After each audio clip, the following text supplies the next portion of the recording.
다른 썰 위주로 들려드렸더니 최악의 경험도 궁금하다고 하는 젤리분들이 계셔서 오늘은 그 주제로 준비를 해와봤어요. 이야기를 시작하기 전에 이번 이야기 역시 제 기준에서 제가 느꼈던 이야기라는 말씀을 먼저 드리고 싶어요. 상대방이 제게 했던 최악의 에피소드를 이야기한다고 해서 저는 과연 그런 잘못을 상대방에게 한 적이 없나 하면 절대 아니거든요.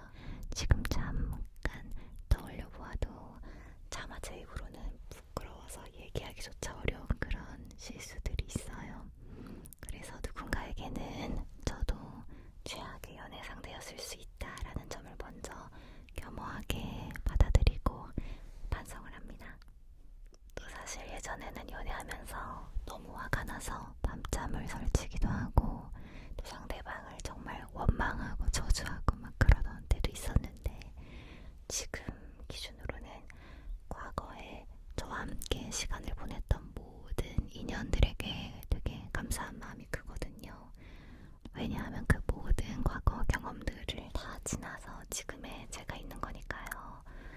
좋았던 기억들은 아름다운 추억이니까 감사하고 안 좋고 괴로웠던 일들은 그게 다 저에게 교훈을 주는 경험이 되어서 지금의 저로 성장할 수 있게 해주었거든요. 그래서 사실 지금 생각하면 모든 경험이나 모든 인연이 다 의미가 있더라고요. 그렇기 때문에 오늘 제가 들려드리는 이야기는 지금 저를 화나게 하는 일들은 전혀 아니라는 점 알아주시면 감사할 것 같습니다. 그러니까 오늘 썰 ASMR도 다른 썰처럼 그냥 재미있고 가볍게 들어주시면 좋을 것 같아요. 우리끼리 나누는 사담이라는 느낌으로. 제가 경험한 최악의 연애 경험, 최악의 연애 상대 그 3위는 바로 도를 넘는 집착이 데이트 폭력으로 이어졌던 경험입니다. 예전에 모 프로그램에서 CCTV남이라는 게 방영이 된 적이 있어요. 보신 분이 계실지 모르겠는데 자기 여자친구의 24시간을 핸드폰을 이용해서 CCTV처럼 감시하는 남자분의 이야기였거든요. 많은 분들이 그 이야기를 보고 저거는 방송 타려고 주작하는 거 아니냐, 저게 말이 되냐, 저렇게까지 하는 사람이 있다고 라고 생각하셨을 수도 있는데 당시에 저는 그 방송을 보고 이 방송은 절대 내 남자친구가 보면 안 되겠다 라고 생각을 했어요. 왜냐하면 이걸 본다면 안 그래도 집착이 심한 사람인데 이거 남들이 아니게 될 수도 있겠다, 나한테도 이렇게 똑같이 할 수도 있겠다 라고 생각을 한 거죠. 그만큼 집착이 굉장히 심했는데요. 당시에 저는 CCTV는 아니었지만 커플끼리 사생활을 서로 감시할 수 있는 그런 어플을 반강제로 설치를 당한 상태였는데요. 그 어플은 상대방이 주고받는 전화나 문자를 검열할 수 있는 그런 기능이 있었어요. 예를 들어 문자 같은 경우는 본인이 어떤 3가지 단어를 선택하면 그 단어가 걸리는 문자를 상대방이 주고받을 때마다 내용을 내가 볼 수 있는 거예요. 근데 이거를 가장 자주 주고받는 크크라든지 흐흐 같은 걸로 설정을 해놓으면 사실상 거의 모든 주고받는 메시지를 상대방이 볼 수 있다는 뜻이 되거든요. 그렇게 되다 보니까 그 누구와도 연락을 좀 꺼리게 되더라고요. 어차피 상대방이 본다고 생각하니까. 그래서 안 그래도 좁았던 인간관계가 점점 더 좁아지게 되는 거죠. 그리고 저의 이런 사정을 알고 있는 친한 친구들 같은 경우는 제가 이제 사정을 얘기하고 통화를 하게 되는데 통화 역시 1분이 넘어가면 제가 누구와 통화를 했는지 목록을 상대방이 볼 수가 있었거든요. 그래서 이제 친한 친구들이랑은 할 말이 있으면 1분 안쪽으로 끊어서 통화를 하는 식으로 그렇게 애인의 감시를 피해서 저는 인간관계를 유지를 했어야 됐고요. 하루는 제가 아빠랑 되게 오랜만에 한 20분 정도 통화를 했는데 통화를 마치고 전화를 딱 끊었더니 바로 남자친구한테 전화가 와서 아빠랑 왜 통화했어? 무슨 말 했어? 이렇게 얘기를 하는 걸 듣고 되게 소름이 돋았던 그런 기억이 납니다. 또 그 어플은 하루에 몇 번 상대방의 위치를 조회해 볼 수 있었는데요. 당시에도 저는 지금하고 똑같이 집, 학교,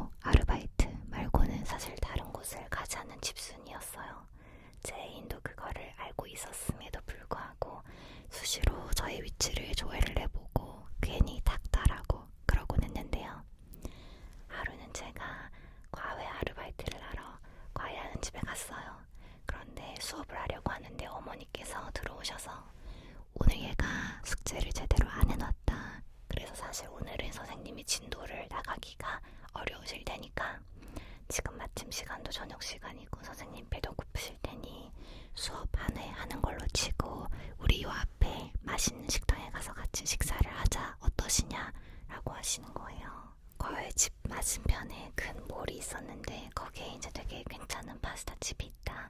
거기 가서 같이 식사하시죠 선생님. 사실 이게 나쁜 제안이 아니잖아요.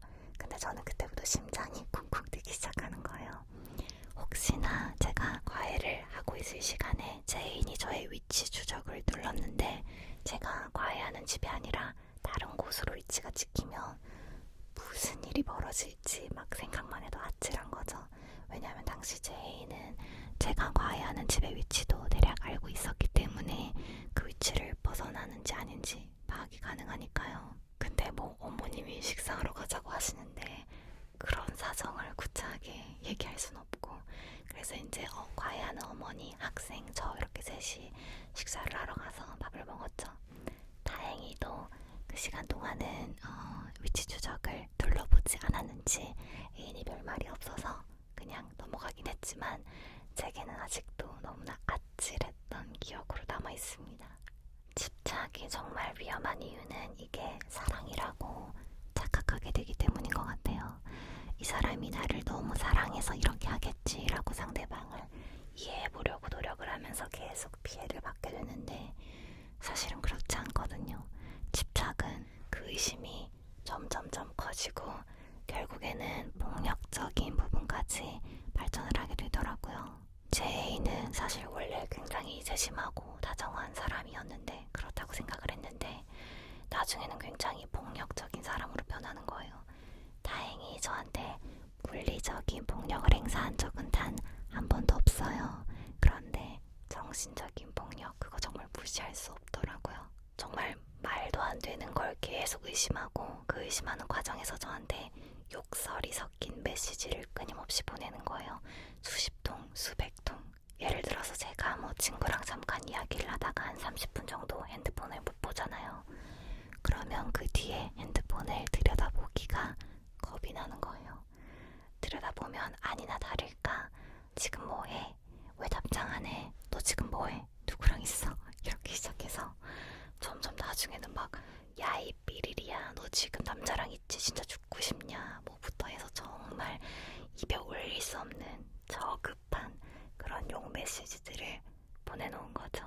그러니까 제가 메시지를 볼 때마다 정말 얼마나 괴로웠겠어요. 제가 그때 느낀 건데 언어에는 퇴보라는 게 없더라고요.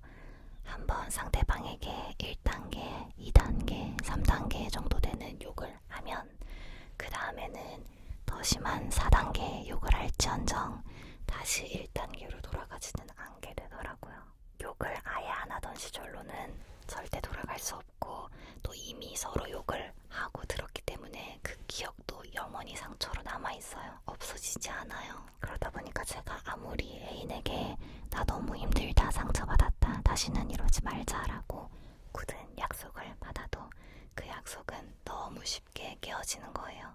그래서 이미 이렇게 된 거 계속 만나는 게 도대체 무슨 의미가 있냐, 우리 그냥 헤어지자, 서로를 위해서 헤어지자 라고 말을 해도 헤어질 수가 없었어요.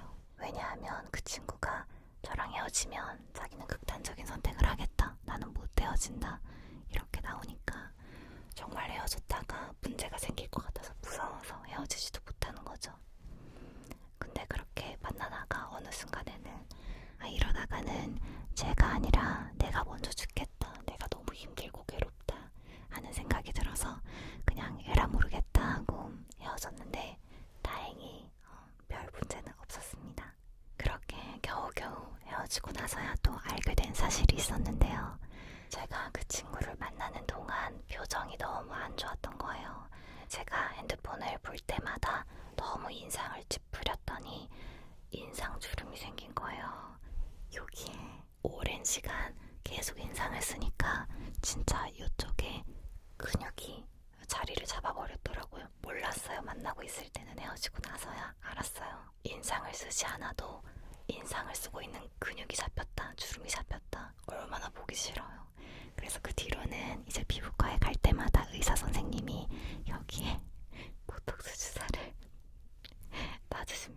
인상 잡히지 말라고.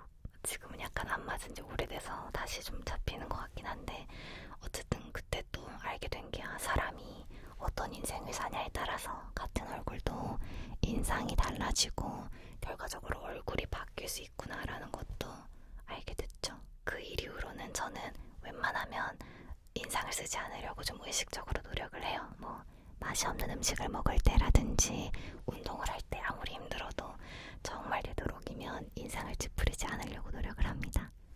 내가 경험한 최악의 연애 그 두 번째 이야기는 바로 당당한 거짓말과 이어지는 가스라이팅입니다. 저는 어렸을 때부터 담배를 정말 싫어했어요. 저희 아빠가 굉장히 오랫동안 담배를 피셨고 지금도 피고 계신데, 제가 어렸을 때부터 그 모습을 별로 좋아하지 않았고 여러 가지 트라우마가 생기고 해가지고, 저는 누군가를 좋아하고 만날 때 그 사람이 담배를 피는지 아닌지를 꼭 확인을 했었거든요. 사람마다 그런 기준 하나씩은 있잖아요. 내가 사랑을 할 때 절대 양보할 수 없는 한 가지 조건.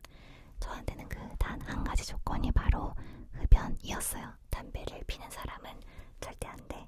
저는 담배 냄새도 싫고 담배를 피는 모습도 싫고, 그래서 제가 아무리 호감을 가진 사람이라도 그 사람이 담배를 핀다는 걸 알게 되면 저는 바로 관심이 싹 사라질 정도였거든요. 그런데 제가 이제 어떤 친구와 연애를 시작하게 됩니다. 당연히 그 친구와 만나기 전에도 확인을 했죠. 너 혹시 담배 피니? 절대 아니라고, 자기 안 핀다고. 그래서 확인을 하고 연애를 시작한 거예요. 그런데 그 친구랑 한 200일 정도 사귀었을 무렵 저희가 크게 다투어서 각자 집에 왔는데, 집에 있는데 저녁 9시쯤에 메시지가 오는 거예요. 저희 집 근처 학교 운동장이 있으니까 잠깐 나와봐라, 할 얘기가 있다라고 하는 거죠.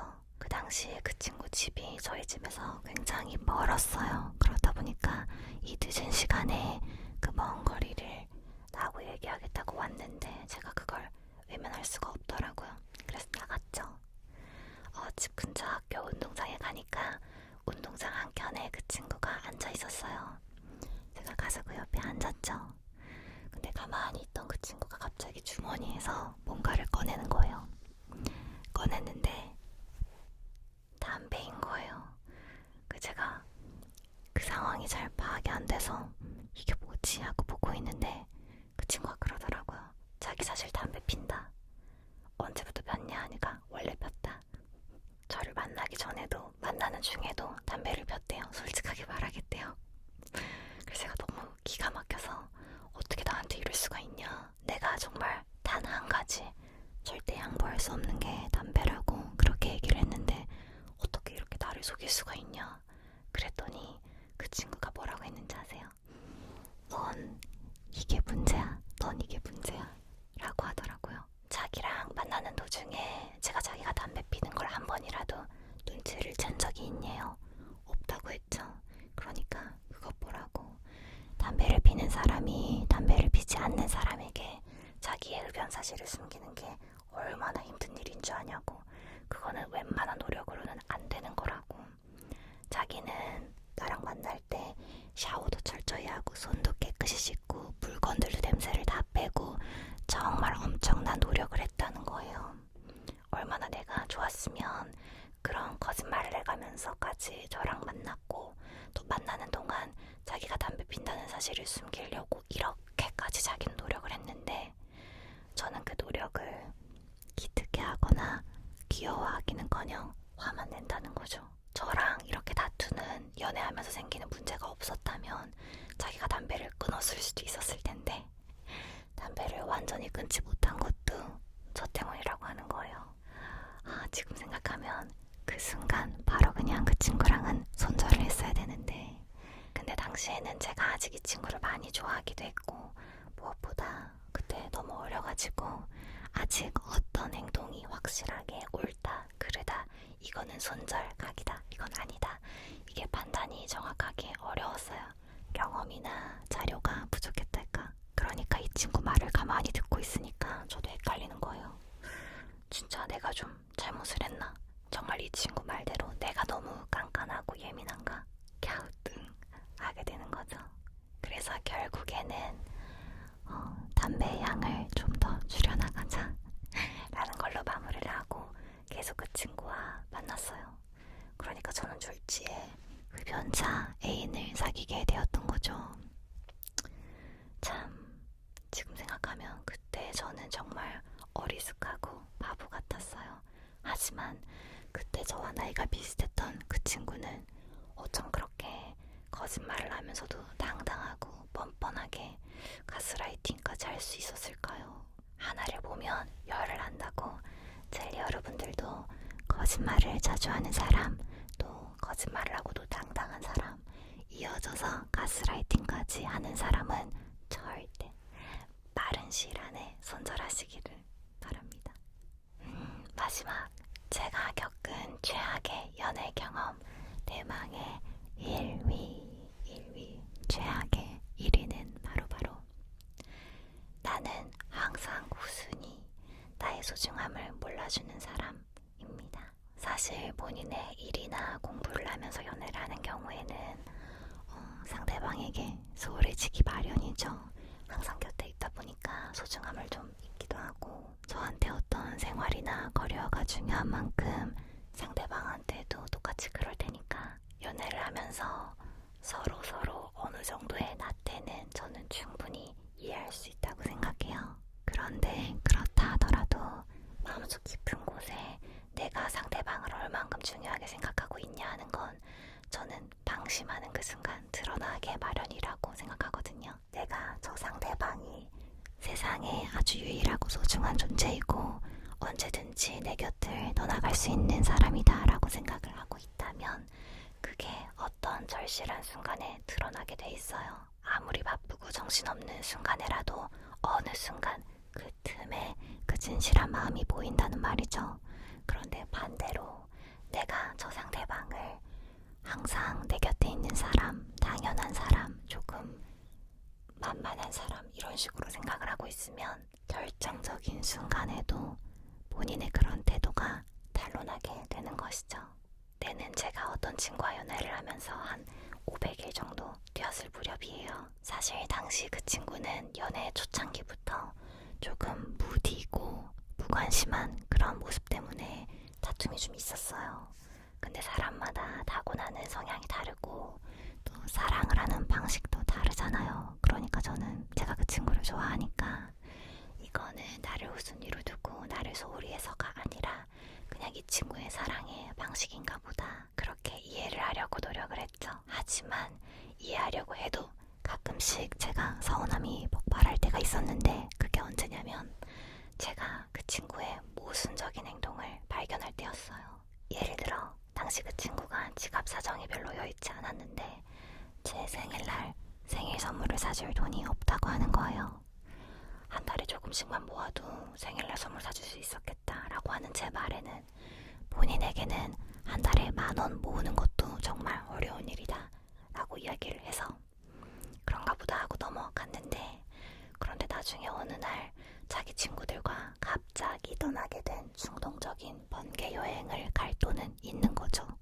근데 그런 모순적인 모습들을 보면 저는 서운해지는 거예요. 나는 뭔가 본인의 무신경함, 둔함, 나태함은 왜 나를 대할 때만 그렇게 정당한 핑계거리가 되는가? 저는 제가 좋아하는 마음이 조금이라도 남아있으면 헤어지지 않는 타입이라서 그 친구랑도 계속 만남을 이어갔어요. 하지만 만남을 유지하는 동안 자꾸 그런 모순적인 행동을 볼 때마다 저는 이제 서운해하고 실망하게 되면서 점점 더 마음을 내려놓게 된 거죠. 그러다 보니까 어느 순간은 이제 제가 그 친구에게 바라는 건 정말 하나도 없어지고 제가 그 친구를 챙겨주고 싶은 것만 챙겨주게 되더라고요. 그러니까 그 친구는 너무 좋은 거죠. 우리 요즘 싸우지도 않고 제가 자기를 잘 챙겨주고 밖에서 보기에는 아주 평화로운 사이좋은 커플이 된 거예요. 하지만 점점 제 마음속에서는 내가 고작 이 정도 사랑밖에 받을 수 없는 사람인가? 그건 아닌 것 같은데 하면서 점점 더 마음이 떠나가고 있었죠. 그런 상황에 굉장히 결정적인 사건이 하나 발생하는데요. 당시에 제가 목이 많이 아파서 대학병원에서 시술을 받아야 할 일이 생겼어요.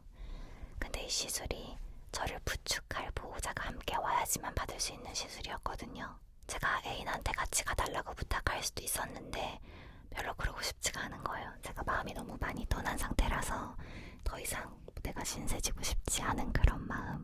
그래서 이제 지방에 계시는 엄마한테 연락을 드려서 나 병원에 가서 시술 받아야 되는데 엄마가 좀 와줘.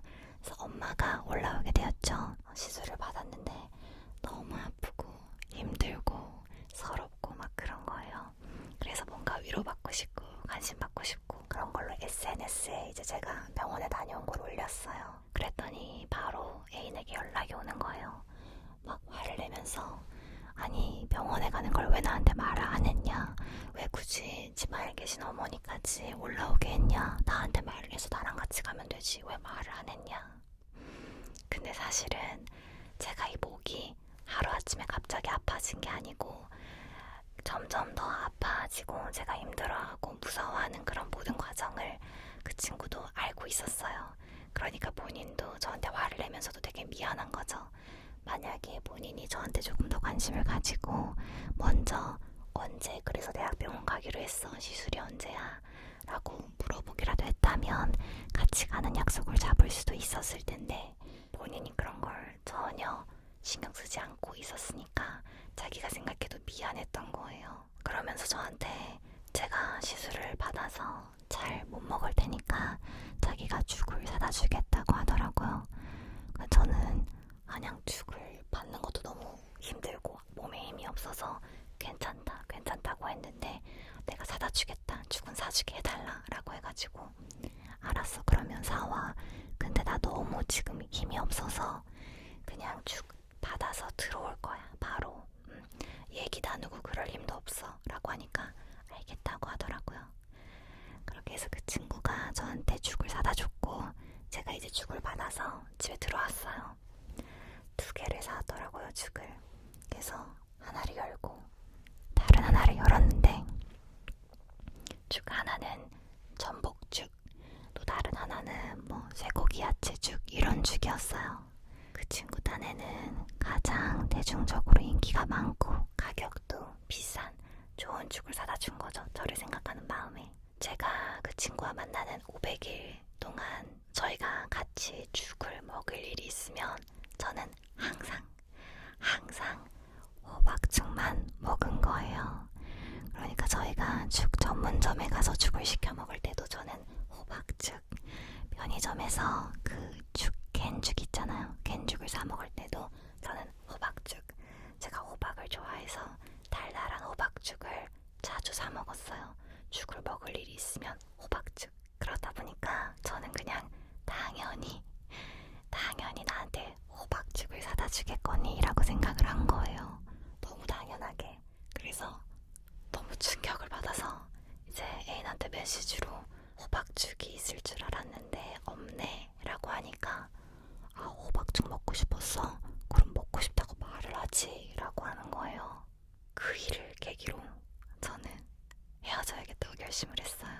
아무리 평소에 둔감하고 말로 안 해주면 모르는 사람이라지만 어떻게 내가 무슨 죽을 좋아하는지도 모를 수가 있나. 그러면 나는 앞으로도 모든 걸 이렇게 다 말해주고 알려주면서 만나야 내가 원하는 사랑을 받을 수 있나.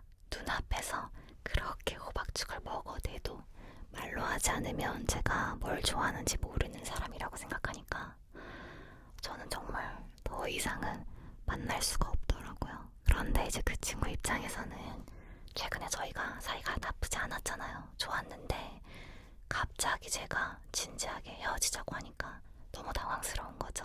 처음에는 어이없어 하다가 제가 그냥 홧김에 하는 말이라고 생각해서 오히려 본인이 화를 내다가 제가 진심인 걸 알고 나니까 이제는 절박하게 매달리기 시작하더라고요.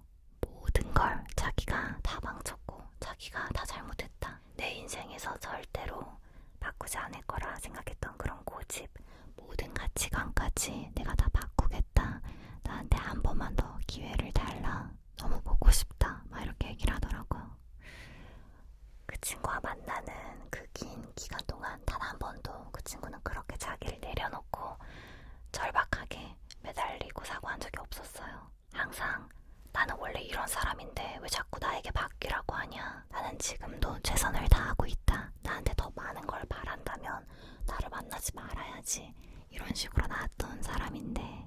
마지막에 저에게 매달리면서 그런 말을 했다는 게 평소에 자기가 얼마나 저를 소중히 여기지 않았는지 스스로 처음으로 솔직하게 인정했던 셈이었죠. 본인의 그런 나태함에 대해서 마음을 울리는 절절한 말들이었기 때문에 저도 마음이 너무 아팠어요. 그래서 정말 많이 울었죠. 하지만 상황이 안타까운 건 안타까운 거고 아닌 건 아닌 거라고 생각했어요. 이미 제 마음은 완전히 떠났고 이 친구에게 기회를 준다는 건 나를 희생하는 건데 더 이상은 저의 1분 1초도 그 친구의 연인으로서 허비하고 싶지는 않았어요. 저는 지금 돌이켜 생각해도 내가 좋아하는 연인이 좋아하는 음식이나 반찬 정도는 굳이 말로 하지 않아도 그 정도는 스스로 관찰하고 기억할 수 있는 그런 사랑이 제가 원하는 사랑인 것 같아요. 제 기준에서는 상대방을 얼만큼 소중하게 생각하냐 아니냐 하는 건 말로 때울 수 있는 게 아니라 관찰과 배려가 담긴 실질적인 행동으로 보여주고 증명해야 하는 거라고 생각을 하거든요. 젤리들의 생각은 어떠려나요?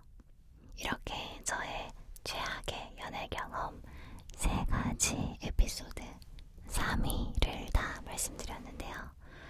단순하게 그냥 나빴던 기억이야, 정말 최악이었어 하는 기억들로 꼽은 게 아니라 지금 저에게 얼만큼 어떤 영향을 미쳤냐를 기준으로 꼽아본 거예요. 그냥 단순하게 나쁜 경험은 더 많아요. 지나치게 집착을 하는 사람을 만나본 이후로는 조금이라도 집착에 싹이 보이는 사람하고는 아예 관계를 발전하지 않게 되었어요. 이게 귀여운 수준의 질투인가 아니면 이유 없는 병적인 집착인가 하는 건 경험을 해보고 나니까 좀 알겠더라고요. 또 상대방에게 과도하게 집착을 하는 경우는 많은 경우에 본인이 다른 곳에 쏟을 에너지가 없는 경우가 많더라고요.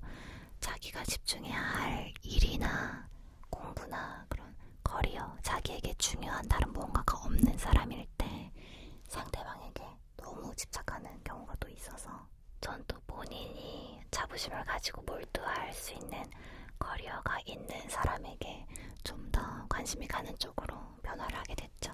또 거짓말과 가스라이팅을 일삼는 사람을 만나본 이후로는 어떤 일이 발생했을 때 이게 명확하게 만약에 상대방의 잘못으로 발생한 일이라면 저는 절대 저를 자책하지 않을 수 있는 그런 판단력을 좀 가질 수 있게 됐어요. 그리고 마지막으로 저를 소중하게 여겨주지 않는 사람, 저를 항상 우선위로 둬서 서운하게 하는 사람, 이런 사람을 만난 이후로는 이게 굉장히 중요한 변화인데 제가 받고 싶은 사랑을 다른 사람한테서 원하는 게 아니라 제가 저 자신에게 주는 방법을 배우게 됐어요. 다른 사람이 아니라 내가 나를 정말 소중하게 여겨야겠구나. 왜냐하면 각자 바라는 사랑의 모습이라는 게 다 조금씩 다르잖아요. 근데 그걸 나는 오로지 남에게 주기만 하고 다른 사람에게서 받는 사랑으로 만족을 하고 싶어 하면 항상 결핍이 생기는 것 같더라고요. 내가 원하는 사랑을 줄 줄 모르는 사람한테 나는 더 가치 있는 사람이야, 나를 더 사랑해줘, 나를 더 소중히 해줘 라고 아무리 말을 해도 그게 안 되는 거거든요. 그러다 보니까 내가 원하는 사랑을 내가 나한테 줄 수도 있었구나, 내가 나한테 주면 되겠다 이렇게 생각을 하고 나니까 그 뒤부터는 자존감도 높아지고 제가 저의 일이나 생활도 더 자부심을 가지고 사랑하고 열심히 할 수 있게 되더라고요. 그리고 오늘 썰을 통해서 사실 젤리들에게 진짜 하고 싶었던 말은 뭐냐면 사랑을 할 때 연인에게 최선을 다하고 이별을 두려워하지 말라는 거예요. 나는 정말 최선을 다해서 사랑을 하고 있는데 그 사랑 때문에 내가 괴롭고 힘들다면 과연 그 관계가 나에게 긍정적인 관계인가, 오히려 나의 자존감을 깎아먹는 병적인 부정적인 관계가 아닐까, 이런 생각을 해보셔야 해요. 이별을 한다고 해서 절대 세상이 무너지는 건 아니더라고요. 그런 부정적인 관계에서 용기를 내서 벗어나서 성실하게 지내면서 나 자신을 소중하게 여기고 사랑하다 보면 알게 돼요. 세상에는 이런 나를 사랑해줄 다른 사람도 정말 많다는 걸. 과거에 저는 이런 걸 몰랐어요. 그래서 이별을 두려워하고 혼자 있게 되는 시간이 너무 불안하고 무서웠기 때문에 항상 누군가를 만났어요. 근데 그러다 보니까 제 자신에게 사랑을 줄 기회가 없었더라고요. 내가 얼마나 소중한데 나만큼 나를 사랑하고 소중히 할 수 있는 그런 사람이 나타날 때까지 저는 제 생활을 충실하게 성실하게 하고 있으면 되는 거 아닐까요? 절대 제가 커플들이 부러워서 헤어지라고 하는 거 아니에요.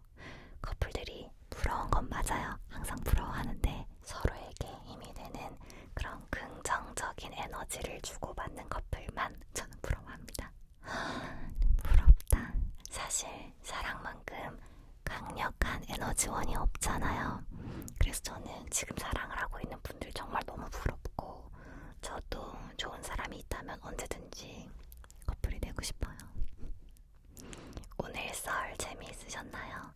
또 듣고 싶은 썰 주제 있으시면 언제든지 댓글로 남겨주시고요.